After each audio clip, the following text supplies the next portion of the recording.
Bienvenue dans le Business Club de France des entrepreneurs. Aujourd'hui, une petite révolution dans la fabrication des sandwichs baguettes avec la solution Nakut. Mais tout d'abord, voici le menu. Avec vous, Michel Picot. Bonjour Fabrice Schlosser, bonjour à toutes et à tous. Notre invité aujourd'hui, Alexis Bain, il est le créateur de Nakut, une solution innovante pour fabriquer des sandwichs à la française. Dans l'actualité, nous nous intéresserons à la ferromobile. Est-elle une solution pour les transports de proximité? L'ancien ministre Arnaud Montebourg porte ce projet à bout de bras. Des RER dans 10 grandes villes en France, au-delà de l'Île-de-France. L'annonce du président de la République fait beaucoup parler d'elle, mais est-ce réalisable? Nous ferons le point. Dans nos régions, direction les Vosges, où le groupe Pando vient de racheter les actifs de la société Blunzer à Saint-Maurice-en-Moselle, qui était en redressement judiciaire. Un investissement global de 2 millions d'euros et 47 emplois qui ont été préservés. Et puis Petit Bateau, qui vient de lancer un nouveau service de location de vêtements pour les petits de 0 à 24 mois. Soyez les bienvenus. Nous retrouvons notre invité à Châteauneuf de Galaure, dans la Drôme, Alexis Bain. Bonjour. Bonjour. Vous êtes le créateur de Nakut.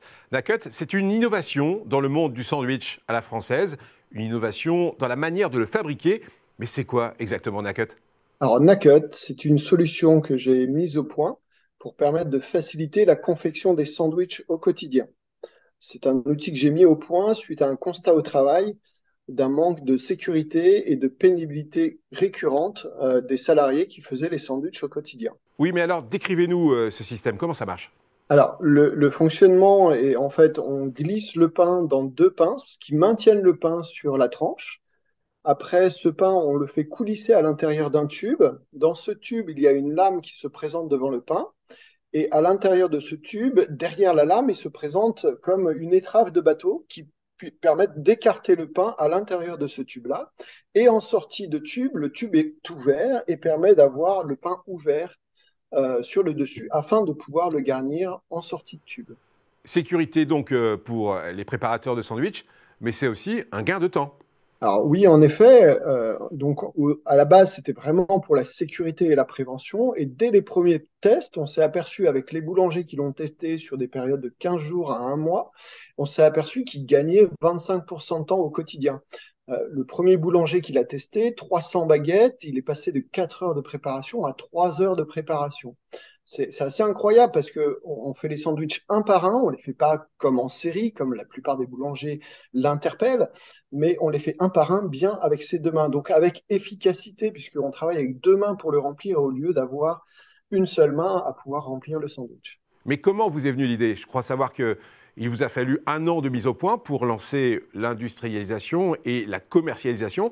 Votre slogan, l'expert du sandwich, dans un pays où il est toujours roi en fait. Oui, encore énormément. Il est vendu en France près de 1,2 milliard de sandwichs en France.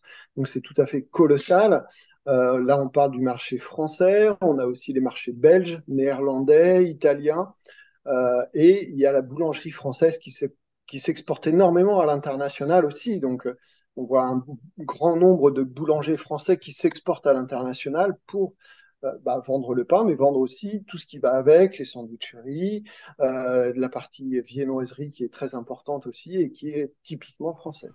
Alors, question pratique, pour un boulanger intéressé, comment ça se passe? Qu'est-ce qu'il doit faire? Alors, on propose la machine à la vente. On est sur un tarif à 820 € en prix public. Ce tarif, en fait, il est appliqué par moi-même et par l'ensemble des distributeurs qui distribuent l'outil à travers la France, parce que moi, tout seul, avec mon petit drapeau, c'est tout simplement pas possible. On est énormément aidé par des grands noms de la profession et des fabricants français. Moi, c'était vraiment ça qui m'a vraiment plu dans ce projet, c'était de faire un produit pour le marché français en France. Alors justement, quelle est la prochaine étape? Je suppose que le coup d'accélérateur passera par le développement d'un outil de production avec une usine ou un atelier en France. C'est une vraie innovation d'ailleurs dans ce domaine, parce que la production de sandwich est plutôt réalisée de manière traditionnelle. Votre innovation ne bouleverse pas le goût du sandwich, mais juste la façon de le faire. Et là, c'est assez génial. Oui, c'est génial. Après, en même temps, on a pas mal de barrières à l'innovation, puisqu'on s'adresse à un marché où les gens font ça depuis des années et des années comme ça. Ils n'ont jamais vu d'autres systèmes que ça. Et donc, on vient les confronter à une innovation qui est complètement en rupture. Et c'est ça la grosse difficulté de Nakut à l'heure actuelle, c'est de se faire connaître. Bon, il y a eu aussi en plus le frein du Covid et autres, puisqu'on avait assez d'argent et de trésorerie en 2020 pour pouvoir éclore et faire de la communication. Et là, en fait, on est sur le point de recherche de financement à l'heure actuelle, au vu de pouvoir mieux se faire connaître au sein de la profession. Merci Alexis Bain. Tout de suite, c'est l'actu de nos PME avec vous, Michel Picot. Voici la Ferromobile, c'est une voiture électrique de marque Peugeot pour l'heure, qui peut être conduite comme une voiture classique sur la route, mais qui peut aussi circuler de manière autonome sur les rails.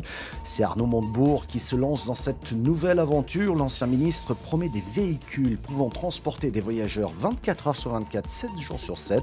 C'est une solution pour les toutes petites lignes qui sont fermées afin de rapprocher les habitants des zones rurales, des bassins d'emploi et des services, explique Arnaud Montebourg, là où les TER ne reviendront jamais. C'est pas faux.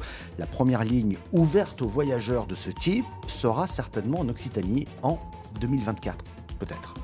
Même si l'idée n'est pas neuve, développer des RER qui s'appellent des TER en région dans plus de 10 grandes villes en France fait beaucoup parler d'elle. L'annonce du président de la République a créé beaucoup de remous dans toutes les régions avec une question centrale: qui va payer ? En Ile-de-France, le prix des transports en commun devrait bondir a priori d'au moins 20% en l'état actuel. Dans les autres régions, les prix des transports en TER devraient progresser de 3 à 8%. On parle de 8% en PACA, 3% en Auvergne-Rhône-Alpes. Dans le Grand Lyon et à Bordeaux, on parle là d'une hausse de 2%. Et dans la région Grand Est, pas de hausse prévue pour le moment, mais toutes les régions attendent un geste de l'État pour concrétiser ce projet de RER en région et surtout, déjà, pour commencer, pour faire face à la hausse du coût de l'électricité. Le groupe Pando vient de racheter les actifs de la société Blunzer à Saint-Maurice-sur-Moselle qui était en redressement judiciaire. Un investissement global de 2 millions d'euros et 47 emplois qui ont été préservés. Le PDG de la holding entend miser sur la complémentarité de ces sociétés dans la conception et la fabrication de menuiseries pour les façades dans le bâtiment. Un reportage de Vosges TV. La holding Pando, qui regroupe déjà les sites industriels Les Ailes à la Bresse et Cornimont, ainsi qu'une société en Gironde, a racheté début octobre les actifs de l'entreprise Blunzer à Saint-Maurice-sur-Moselle, qui était en redressement judiciaire. 2 millions d'euros d'investissement et à la clé 47 emplois préservés. Le PDG de Pando a misé sur le savoir-faire de toutes ces entreprises spécialisées dans la conception et la fabrication de menuiseries, portes et fenêtres en aluminium, PVC et multimatériaux. À Saint-Maurice-sur-Moselle, les salariés, eux, sont soulagés. On a eu peur, oui. Oui, on a eu peur de se retrouver au chômage, oui. Donc c'est bien. Moi, c'est une chose, mais il y a tous les jeunes derrière. Et moi, c'est la deuxième fois que ça arrive, donc c'est plus ou moins traumatisant quand même. Une boîte comme ça, qui a quand même une grande histoire derrière elle, ça serait dommage qu'elle s'arrête comme ça, quoi. Une des possibilités de la diversification de nos activités communes, c'est de confier à Blunzer toutes les opérations un peu mouton à 5 pattes. Puisque à la différence de la société Les Ailes, nous n'avons pas une grande expérience de l'industrialisation, mais plus, on va dire, du travail à façon. Chez Blunzer, il faut désormais veiller au suivi des contrats déjà signés, comme pour ce projet de centre sportif en région parisienne. On vient mettre des vitrages entre chaque poteau béton. Là, le projet en question est un projet un peu particulier, mais qui se développe de plus en plus. Ce sont des projets bois ou mix bois-alu. Le groupe Pando a aussi impulsé une démarche sociétale, car Pando, c'est le nom d'un lieu unique au monde, aux États-Unis, où 70 000 arbres partagent le même réseau de racines et se renforcent mutuellement. La holding s'inspire de ces valeurs grâce à un dispositif de la loi Pacte. Elle a permis aux salariés de devenir des actionnaires. Ma volonté, c'était qu'on puisse basculer en entreprise à mission. Et depuis donc 1 an, 100% des salariés des Ailes sont actionnaires de leur entreprise. Et j'espère bien que les salariés de Blunzer, donc là on est dans la phase de retour à la rentabilité, mais dès qu'on aura retrouvé ça, j'espère d'ici une grosse année, on pourra les faire monter dans l'actionnariat de la holding Pando. Pando, c'est enfin 120 millions d'euros de chiffre d'affaires cette année, 350 salariés dans les Vosges et un PDG qui prépare un nouveau projet environnemental, celui-là. Objectif, recycler 5000 tonnes de fenêtres par an et employer des personnes en insertion.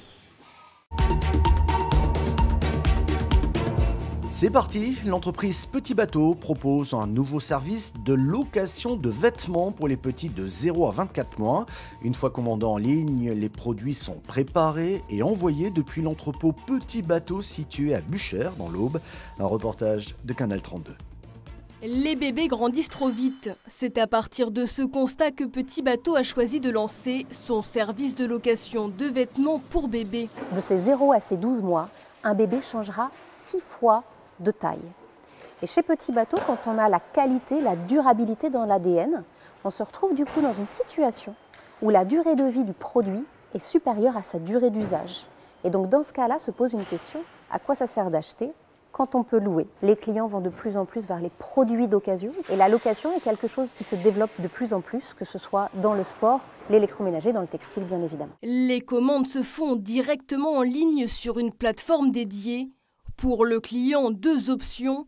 Il peut sélectionner une box déjà prête ou créer sa propre box en choisissant des produits parmi plus de 150 références. Manteau, body, pyjama ou encore pantalon. La commande est ensuite préparée ici, dans cet entrepôt. Là, je suis en train de préparer une commande donc qui se compose de 6 articles, autant de grosses pièces comme de petites pièces. Ça peut aller de la combi pilote au cardigan, au petit pantalon. Tout est personnalisable. Vous pouvez choisir une pièce, 2 pièces, 3 pièces de votre choix ou choisir une de nos boxes préfaites. Les prix oscillent pour les produits individuels de 5 à 25 € par mois et pour les boxes de 50 à 80 € par mois. Le client sera facturé en fonction de la durée de la location.